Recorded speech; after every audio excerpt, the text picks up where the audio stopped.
Welcome to the Elevate podcast. This series focuses on elevating and inspiring women and girls into or to remain in the tech sector from the classroom to the boardroom. I'm Kelly Kwarteng, founder and CEO of Houseac and host of the show. Welcome to another episode of Elevate Women in Tech. Our guest today is Michelle Ansell, a global financial services leader and market data expert with a passion for advancing diversity and inclusion in tech. Michelle has deep expertise navigating complex organisations and a proven track record growing successful businesses. She is an award-winning champion of diversity, equity and inclusion, passionate about advancing neurodiversity, social mobility and empowering women in finance and tech. Thank you for joining us today, Michelle, for this episode. Really excited to dive in and just learn more from your experience and your valuable perspectives. Thank you, Kelly, for inviting me to do this podcast with you. I'm so excited to be part of your series. It's great to be here. If it's okay with you, Michelle, I think if we start right at the beginning, and it would be great to give our listeners a bit of a brief background about yourself and your journey within the tech industry. I suppose my journey, like so many others, is a non-traditional route. I want to start off by saying that I'm neurodiverse myself and I'm extremely dyslexic. Because of that, when I left school, I left with absolutely no academic qualifications. And I actually left school at 16, which is way back in the dark ages, what you could do. And I went off to catering college because actually, like a lot of neurodiverse people, I have other talents, and the sort of artistic part of me came out in my cooking, which actually today I still love. So I went off to catering college for a couple of years and decided during that process I didn't want to join a kitchen. It was really hard work and quite unsociable hours. So I sort of dipped around a bit in jobs here and there. And eventually I went off and I was a chalet girl for 6 months, and I'd never skied before. So I went on 2 journeys. I worked very hard. I partied very hard, and I learned to ski, which has been a lifelong passion for me. I then came back to the real world and thought, oh my God, what am I going to do? And I ended up working as a receptionist at a really tiny market data vendor. And I suppose if I think about my own journey, that is when sponsorship and mentorship first occurred for me. And there was a head of sales in this company, and he saw something in me that said, actually, I'm going to invest in Michelle. I'm going to mentor her, and I'm going to help her on her journey. So through his support, I progressed, ended up being sales support, where I used to bomb around Northern England, training people on this market data terminal that we had. And then from there, I left there, went to a much larger market data vendor, and again did a similar customer support out there, working with the business. And from working from a vendor, I then moved into a role at Morgan Stanley. And again, if I look back and reflect, I had another sponsor in that. This was to join Morgan Stanley to help them understand their market data costs and systems. I didn't have the right experience, but someone saw me in an interview and just thought, actually, this person, she's different. She thinks differently. I think she can do the job. And actually, I did do the job. I did it really well. If I look back at that, there was a team of 1 of me in Europe doing this project, and a team of about 30 in New York doing the project. And I made more challenges and changes and improvements to the system, if I look back, than the whole of the US team. And then from there, I did some contracting work, again in the same space of market data. It was very much about understanding commercial outcomes, understanding where the costs flow and the contracts and all of that. I did that for a number of years. I then went and had my children. I had twin girls and I was a contractor at the time. And I thought I'd go back to the bank where I had been contracting, but 9/11 happened. Just putting my age in here. And it was really tough to get a role at that point. Job market had completely dried up. And I got a contract for 20 days at this tiny, what was then a small futures broker that just wanted to sort its market data out. And they thought 3 weeks will be done. Well, I had the most brilliant time there. I stayed for 8 fantastic years. It was a really entrepreneurial organization where if you had a good idea, your voice was heard, you were allowed to run with it. And I ended up doing it for 8 years, ran all of commercial, front office, market data, tech, procurement for globally. And then I had a regional responsibility for the rest of procurement. And I did that for 8 years and loved it. But the organization and the culture changed of the company. And I thought, actually, this is time for me to think about what I want to do differently.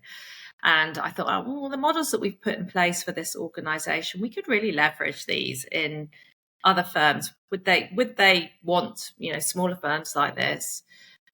Would they want to use the skills, and could I build a product and business on this? And in fact, that's what I went off and did. I built a global commercial professional services business for market data. I did have business partners, but they were silent. And yeah, it became a really successful company and process. And then, like anyone, when you set up your own business, people will say to you, your path and journey won't be what you expect it to be. And you have this very clear view in your mind and you think, yep, this is what I'm going to do. And they were absolutely right. And I was really fortunate that a global Australian bank was looking to transform their market data operation globally. They recognized that they should potentially put this role in London or New York. It wouldn't have mattered.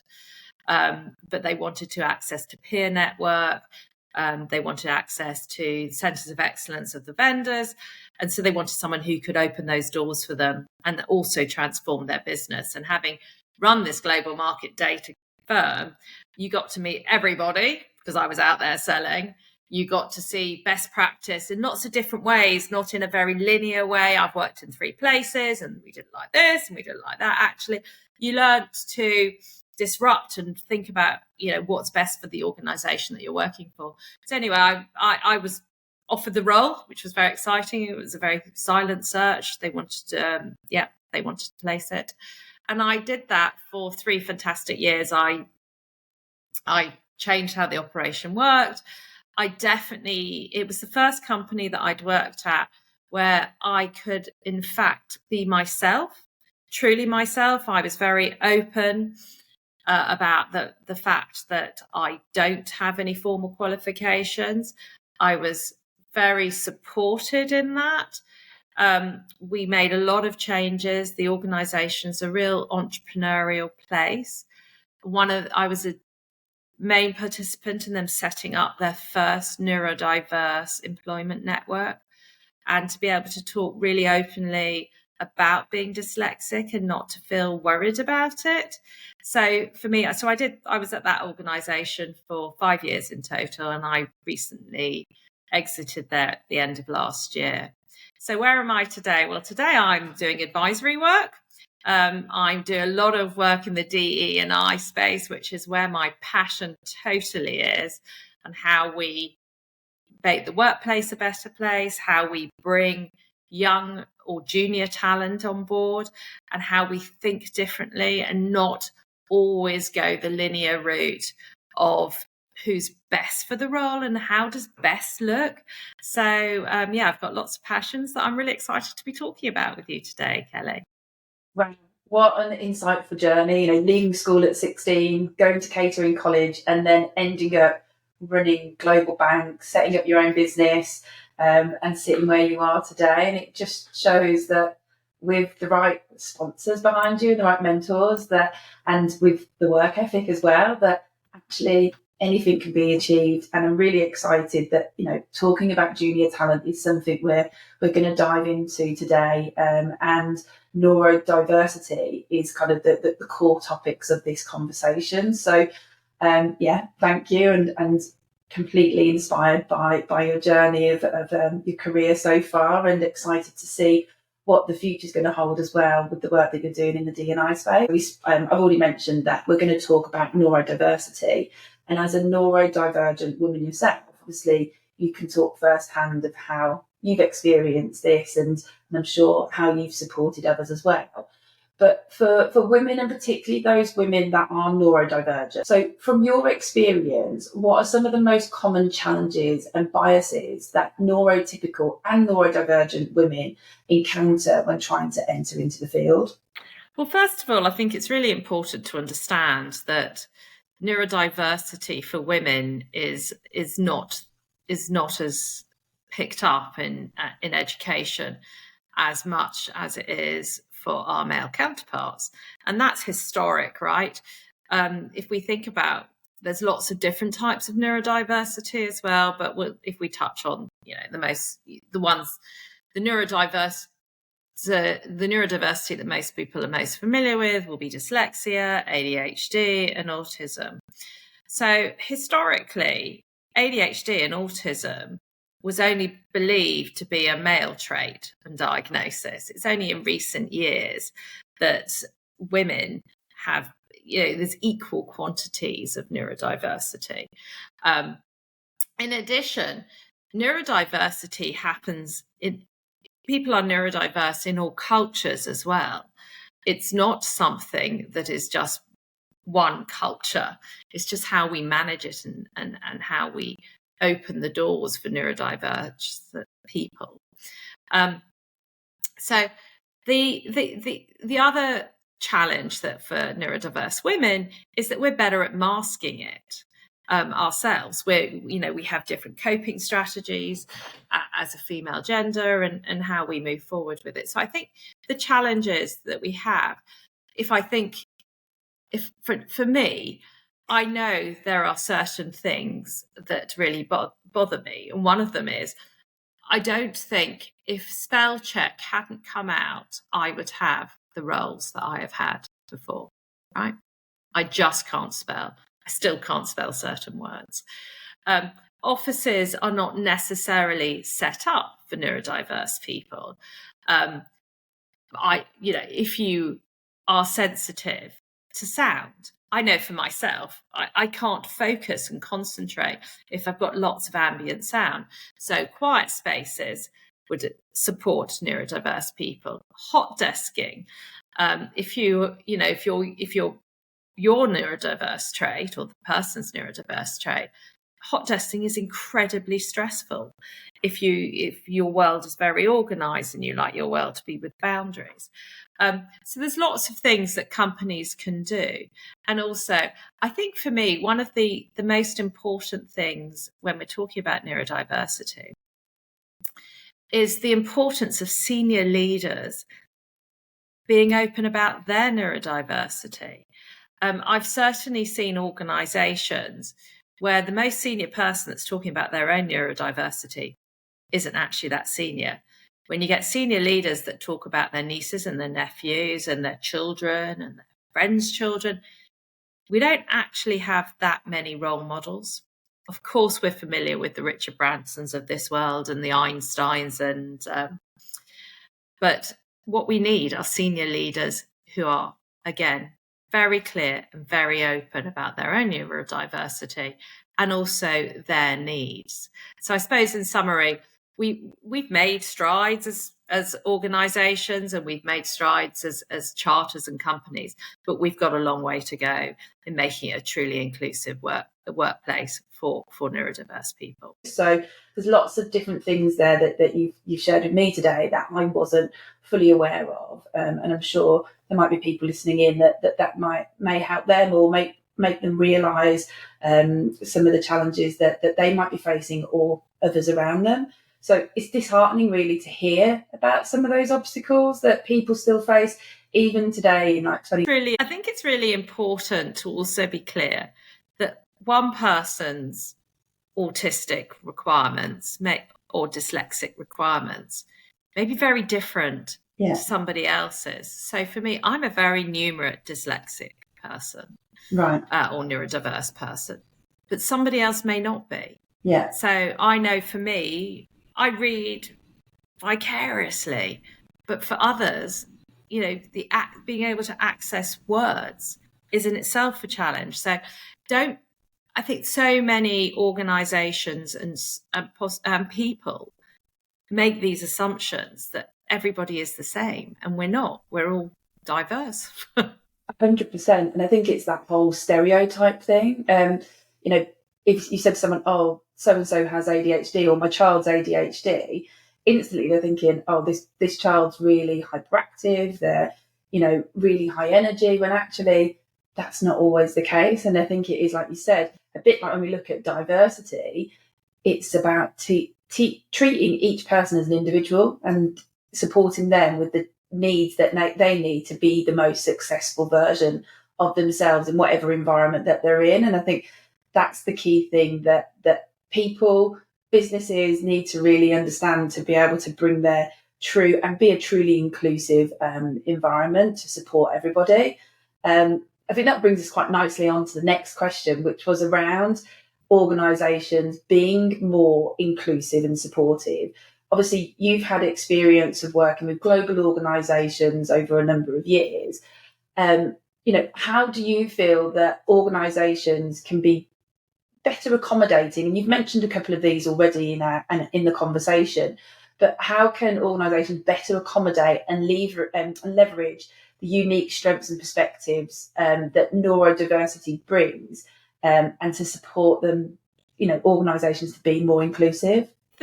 One of the challenges that organisations have, particularly on a global level, is obviously you have cultural differences in different countries, and different countries or locations will be on their own different journey, right? So, and how far they are along their inclusivity journey defines often how they operate. But in terms of how to best accommodate, it's interesting, isn't it? I look at sort of the junior end of the market, and so much of recruitment for the junior end of the market is totally faceless, right? And then you have all of I think one of the biggest challenges that we have to overcome today is you have the challenge of what you identify as, and when you're filling in the forms. And that's one of the data points that organizations use to recruit. Okay, so you're going to state your ethnicity, you're going to state your sexual preference probably, and your gender, and all of that good stuff. When it comes to neurodiversity, the only option generally you get is disability. Now, that's not to say that many traits or many neurodiverse types may form into the disability area. But I know for my own children, both my children are dyslexic, one of them is autistic. They're not comfortable clicking on that disability because they don't recognise themselves as having a disability. So we miss out on this whole workforce superpower. And I'm not such a fan of the word superpower, but it is and it isn't, right? I know that I think differently. I've been in meetings. I sat as a senior leader on a very senior leadership team for technology. And I was the only non-tech because my role is commercial. I'm all about commercial transformation. But my boss used to say to me, "You just think differently, Michelle. We're a group of technologists, and we actually, as a leadership team, they did, group think." And he said, "You would always bring out of left wing, and that's what organisations miss out on. It's that when my brain goes off in a different direction, because that's how it works, right? I see things differently, and that has been my own key success, and helped me have the stellar career that I think I've had, is because when I look at information, I think I look for different data points, I pull out different things. And I think that is so important for companies to be able to recruit the diverse thinking versus people like me, the PLMs.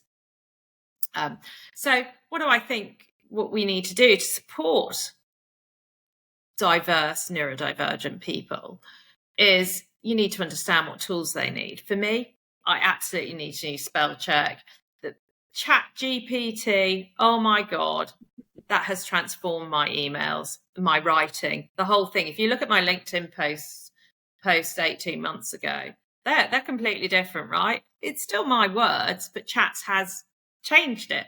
And I'd talk about, how my dyslexia affects me still today as a person who's had really pretty senior roles in big organizations. And I would say, okay, right, you'll get 3. If you get an email from me, it has got 3 bullet points.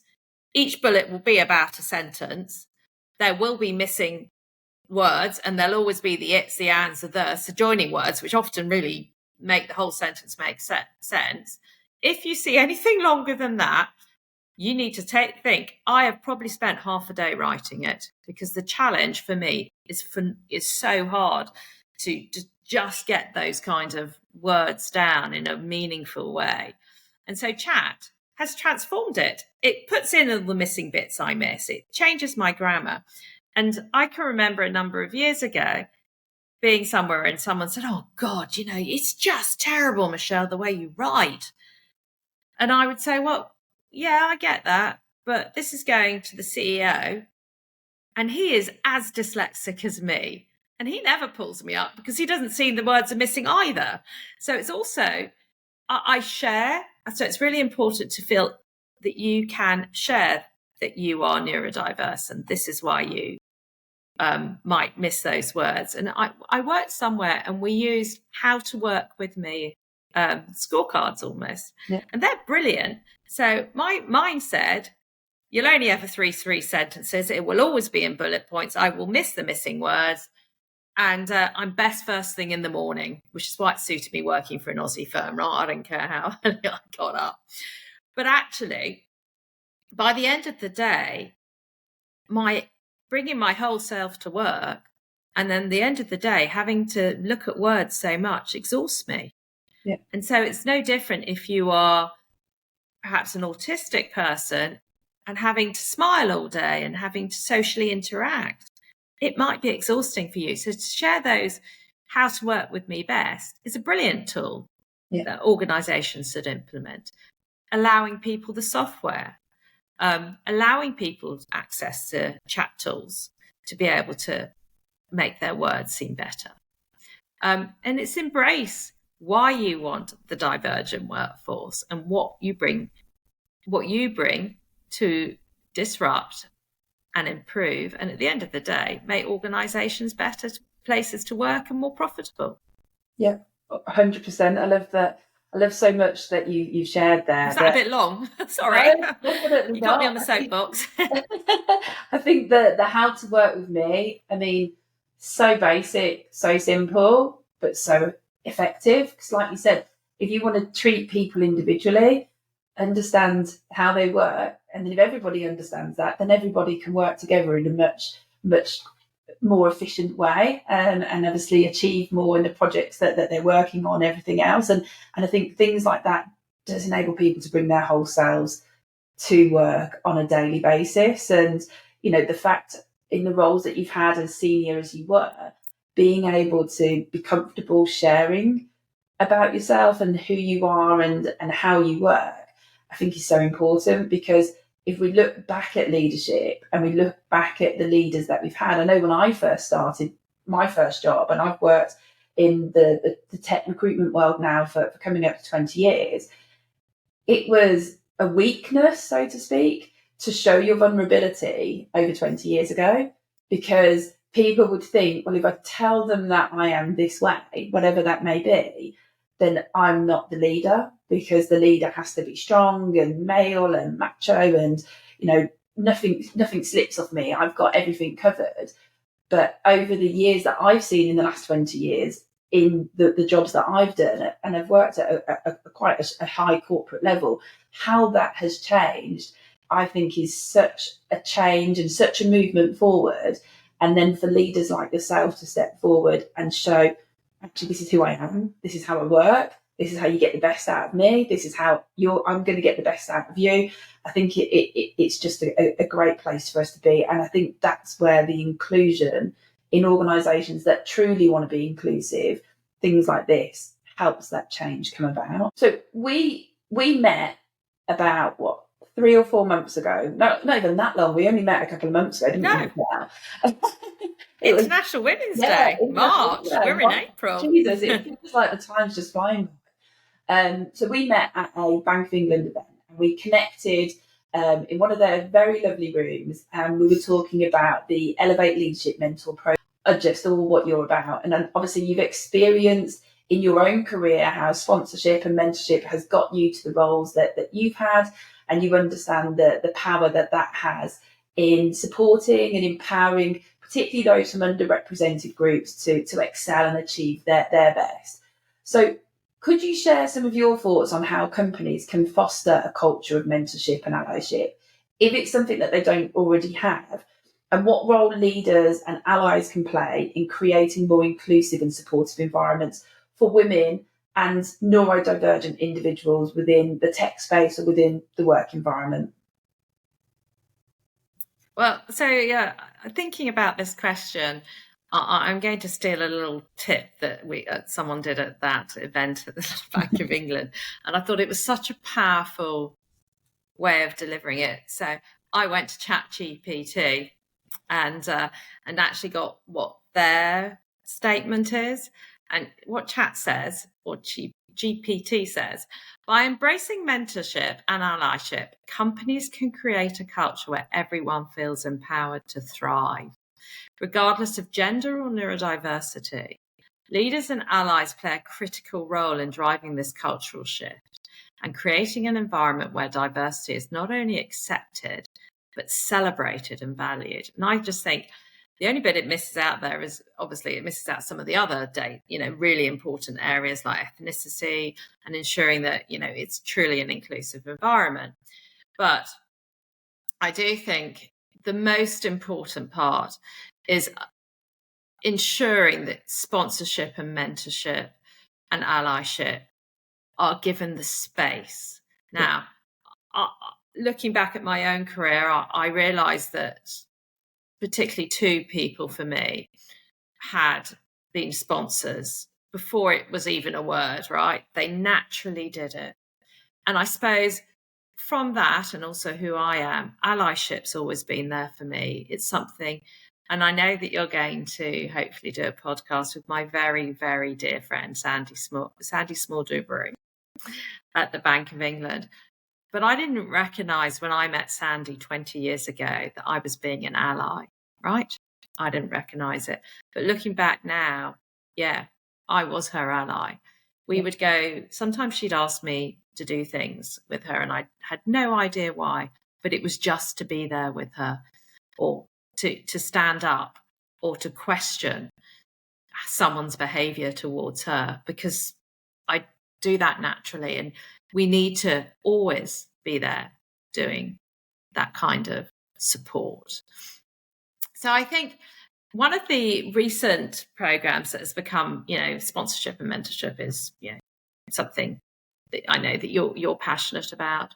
But actually, I've seen work really well is reverse mentorship. And I suppose in some ways, and what do we mean by reverse mentorship? It's someone junior mentoring someone who's super senior, right? And I've seen it gives a perspective about what is going on throughout a company and an organization to people that are no longer on a day-to-day basis probably in touch with junior members of staff. And it changes, and that way you can change a culture in an organization. So I suppose thinking about the work that we still need to do, because we've got a long way to go, both on neurodiversity and all types of support to make an inclusive workforce. It gives, if we can get our senior leaders talking about their own neurodiversity, tick, and also working and being supported by junior members of the team to see what their needs and wants are and how they want to work and how they work best and what value that brings to organisations is really important. Yeah, I think with the reverse mentorship as well, what's really nice it kind of can full circle as well, because in the fact that they reverse mentor, those mentors that are senior with those, then there's that sponsorship opportunity to then just naturally come into the way in which the relationship should grow, because they're getting that development from someone more junior to them and giving them more of a perspective. But through that natural relationship they build, there's that opportunity then for true sponsorship to come about, because you just build such a great relationship. So I think for companies that don't have programs in place, and it's interesting because I speak to many women and many people within the tech industry. Some companies do a fantastic job and they have programs that are in place. Some of the big organisations have programs in place that then nobody knows about. So then they don't realise that there's this access to mentorship that they can have. I think sometimes having external mentors are great. There's so many different ways that this can be done. But I think it all starts with organisations just making a start on doing something and not just putting their head in the sand and, not getting too hung up on it being a big, huge corporate program, but just starting to put into place, if it's small mentorship relationships, if it's reverse mentorship setups, whatever it may be, just to get that conversation flowing within organisations. For me, I think it is really key. And see, when I spoke to you about the Elevate programme, ours is all about external mentors for women looking to advance forward. And already, even after only 2 months of the programme being live, some of the feedback that we're having from just external perspectives where people have worked at organisations for a period of time, it's just giving people ways to be able to approach matters in such a different way. And I think that's, for me, what mentorship brings. It's just that ability to really help progress someone in that moment to move them forward. I mean, I think your program is phenomenal, Kelly. And I also, internal programs on mentorship and sponsorship are really important. Yeah. But actually, sometimes even internal programs, it's all too close for comfort. And the opportunity to bring people or a different perspective, even from a different industry, of lived experience is really valuable. So I really applaud you for setting this up. Well done. Thank you. Another topic I know that you're very passionate about, and you've mentioned it at the start, obviously from your own background, coming from a non-traditional background, is something you're very passionate about. And I know that you set up your own business with looking at talent from that non-traditional, non-degree route. So social mobility within tech is a big topic point right now. I think Tech Talent Charter recently shared data that just 9% of the tech industry are reported to be from lower social economic backgrounds. Yet when we compare this to other key industries like financial services, who are leaps ahead at 29% of their workforce is from social economic backgrounds, and then the legal sector's at 23%, obviously tech is just worlds apart. So from someone who has hired and built businesses hiring junior talent within the space, why do you think that the tech industry is so far behind if we look at financial services and legal sectors, and what impact does this have on the industry? So I think, probably one of the barriers is again, as we talked about earlier, that the faceless world of recruitment in the junior talent market, right? If you require a degree and you haven't got a degree, well, that's a no. But you might have gone to tech college, right? You might have great skills, but if you haven't got that computer science degree, yeah. And then if you haven't got that, maybe you have got a computer science degree, but it's not from a Russell Group or above. Yeah. And, that should not be a barrier. I mean, I like to throw this one out there, and I know some firms are doing a great job on this. I don't think you should have to be a graduate to get on a grad scheme, right? What is the difference between someone who's been to uni for 3 years, doing computer science, and that's no disrespect to, what they've achieved, but what if you've been working in industry for 3 years doing something similar, and you've come with you've got more lived experience? Why shouldn't you benefit from the superb training that grad scheme schemes, can't get the word out, can offer you. So one, I think it is the barrier of the data says no, because it can't think more the data or the tool, the AI can't think more diversely, and the lack of in-person interviews in the screening. If you come with low social capital, potentially you haven't got a parent out there who's helping you structure your CV, who's using their network to help open doors. Because I mean, barriers are very hard now, right, to open doors, but they still, you might know someone. And I think also since COVID and post-COVID, the challenge of networking as we build workforces from the juniors up becomes more and more difficult, because the networking for junior talent is much smaller. They go to school, they go to the workplace, or maybe they go to uni, but their networks are smaller, right? I used to go down the pub. I don't know about you, Kelly, but if I look back at a lot of my network, I met them because I was in the pub. And if you weren't there, you didn't get to go out, really. And it doesn't need to be about the pub, but it's actually that social in-person interaction. So lots of companies do a great job in networking internally, but actually it's more about that external network and understanding and learning about different jobs in different industries. So if you don't meet people that are also doing different tech jobs, you might just assume that tech is one thing, and it's not. It's lots of, as we know, tech is commercial technology, right? That's what I do. Tech is project management. Tech is also doing database, all of the AI and all of that other stuff.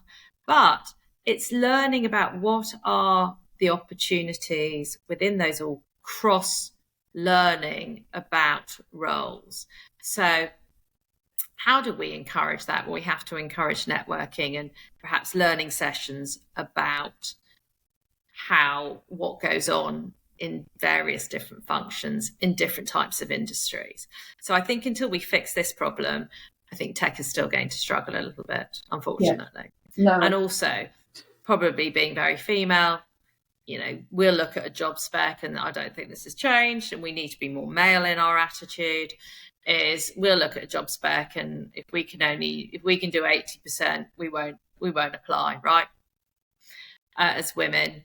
And then if a man sees it, and it's a well-known statistic, they'll see 40% and think, oh yeah, nail it, I can do that. And we need to adopt more of that mindset. Yeah, that can-do mindset, rather than that limiting. I need to be able to hit tick all the boxes. Would you be open to sharing how you went about building your business from junior talent, and how you went about hiring junior talent? Because I think when we spoke previously, that was something that I really enjoyed our conversation around, because it showed how you looked at talent in a completely different way, and you had that more skills focused approach to hiring, which for me, especially for junior talent, that skills first based hiring is something that's should be how we look at some of our talent. Yes, some roles, having a computer science degree, I think there's space for that. But I think there's very much a space needed for looking more at how we hire outside of the traditional kind of methods. Yeah, okay. So I built a business that was based on managed service. So I had to compete in quite a niche market. Market data is quite niche, but there are still some big BPOs out there in offshore locations. So I had to compete on how could I provide the same price points, but do it onshore in our offices, right? So my sort of view on this world was to take junior talent, and I didn't care whether someone had a degree or not, okay? And in the majority of the people that I hired did not have degrees. If they did have a degree, they wanted to come to a company with a culture that I created, right? And so how I did this was I recruited people through my network that had a certain aptitude. So I knew I needed people that were super good with interpersonal skills, that could listen, who could take a problem and think about how they fixed it. And it was a new experience for them, right? And in addition, they needed to be data driven. And that wasn't that they needed to have all the skills to analyze data and to produce lots of data sciencey type stuff. They needed to be able to see a set of information and say, okay, what does it tell you? Because that's the story that you need to, what's the most important part? And then I needed to be able to see, could they manipulate the data or make it tell them something? So what I did was, when I was going through the hiring process, I predominantly hired through my own network because it was a small business, right? I didn't want to, and there was a pool of plenty of people out there. And then I used to get them to do a test on the data, and they'd have to take some of the data, and that would be fine. And then the third part of the process was, there was some data with some data points, and that was what could you see? So I knew if they couldn't manipulate the data, but they could see what the USP or what was interesting about it, then I could train them on manipulating data. Yeah. So I would hire this junior workforce. It would take me about a year to train people, and that's fine. I made that investment. And then they would work for me, or work as part of the team, for a period probably of 2 to 3 years, maybe. And I knew that they would leave because I trained these great people. I gave them skills, and they would go somewhere else. And they did. And they went somewhere else. And then they talked about the model and what a great company that we were and how we invested in the people. And then they might, some of those companies that they went to, they then used us as as a provider. So for me, it was the full circle. I was empowering young people. I was giving them helping them on their journey. And in fact, I have one person, I think you met her, I'm not going to name her. She came to me, she'd had a bumpy road. She knew she didn't want to go the traditional route. She came to work for me. She was my best hire, or one of them. They were all brilliant, actually. But she has done so well. Her career is on such a trajectory. And I opened the door. She stepped through it. She took everything we offered her. And now I look at where she is today. I'm sure she'll soon overtake my level. So, yeah. I think that the importance of investing in people that have not come through the sausage factory is really, really key to my heart. And actually now the way that we look at the workforce as well, and there's been much more of a movement of organisations, as it so rightly should be, that if you leave, it's a good thing. And they might come back. They're going to learn some more skills. Returning previous employees, brilliant. Who wouldn't want them? They know the culture. They know the organisation. They've probably got a bit of a network. They're quicker to onboard, and they add value faster. And they've learned some new stuff while they're not with you. So, yeah, I think, the opportunity to go somewhere else is always a good thing to move on. It's good for everybody. And then to come back, it's even better. 100%. And I think that you said something really key there.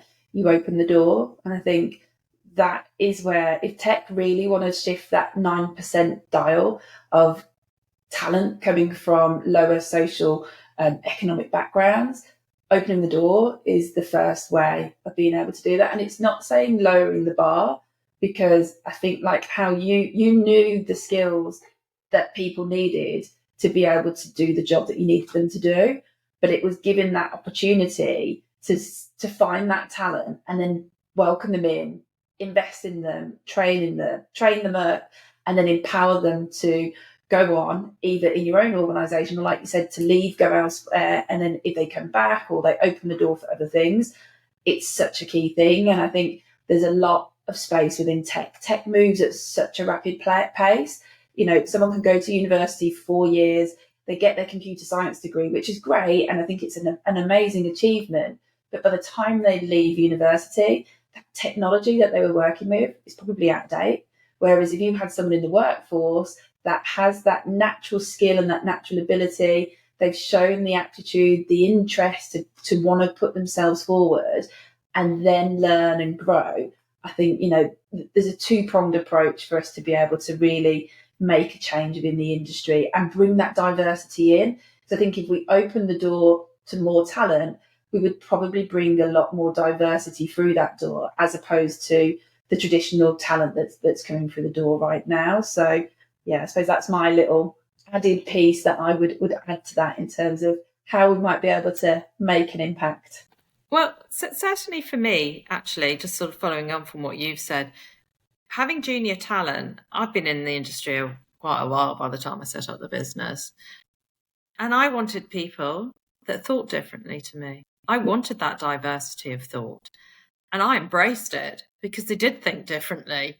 And actually what I considered to be a methodology or a model, they could do it faster, quicker, and take the human element out of it. So for me, they made their diversity of thought and their experience and their skills and their tools made us more successful. Yeah. So again, it's, not being afraid to challenge the status quo and how you've done things. And I knew that I had to be able to do things differently to be able to compete. I think, it's pretty clear that, creating a more equitable and welcoming tech industry requires a multifaceted approach. We've spoke about many different ways of being able to do things. But before we finish up today, Michelle, I think it would be really great, and I always ask my guests that come on, if they could share bits of advice. So for us to finish off the episode today, could you share your top 3 pieces of advice for women, and especially those women that are either neurodivergent or from non-traditional backgrounds looking to succeed in the tech field? So the first thing I would say is the importance of networking, right? I would say my top tip above head and shoulders is don't ever be frightened. So if you see someone on LinkedIn or wherever, connect to them. I had I went to an event quite recently, not the one that we were at, but another one. And someone who really was quite junior said, I met her, she was really interesting. And then she reached out to me on LinkedIn and she said, oh, would I meet her for a coffee? And I thought, yeah, why not? Yeah. Why not meet her for a coffee? I'm interested in what she's got to say. And she wanted to meet me and she couldn't believe I said yes. So 1, make sure you've got a network. 2, reach out and ask people for help. And I don't really like this, but be more really positive in your thinking. Have the can-do, as you said, attitude. Yeah. Don't exclude yourself because you can only do, 40% of a role. Be brave and don't give up. So, yeah, I think I might give him 4 there. Sorry. Is there any final comments, any final words that you'd like to share with the audience based on the topics that we've spoken about today before we finish up? Yeah, I would say, okay, if we go back to the neurodivergent, don't ever say to someone, I think you might be neurodivergent. Oh, maybe encourage people to, but never say that to someone would be one top tip. And secondly, join mentorship and sponsorship programs like the Elevate, like your program. And whether that be for me, I still need sponsorship and mentorship, but, whether it is to get that, and that again would, is good for your network, because I open my network up to anyone, to people that ask for help. And if I can help them, I will always do so. So, yeah, that would be my closing statement, that, your program looks really excellent, and well done you for, giving up your time to put it together. Thank you. And Michelle, it's been amazing having you on today. Really enjoyed our conversation. really insightful and empowering to just hear some of the experiences that you've had and how you have helped empower talent and people on their journeys within the space as well. Your perspectives and experiences have undoubtedly shed light on the importance of embracing neurodiversity, promoting social mobility, and also breaking down barriers for women within the tech sector. So thank you very much for joining us. And for our listeners, I hope you've enjoyed the discussion. Thank you for having me.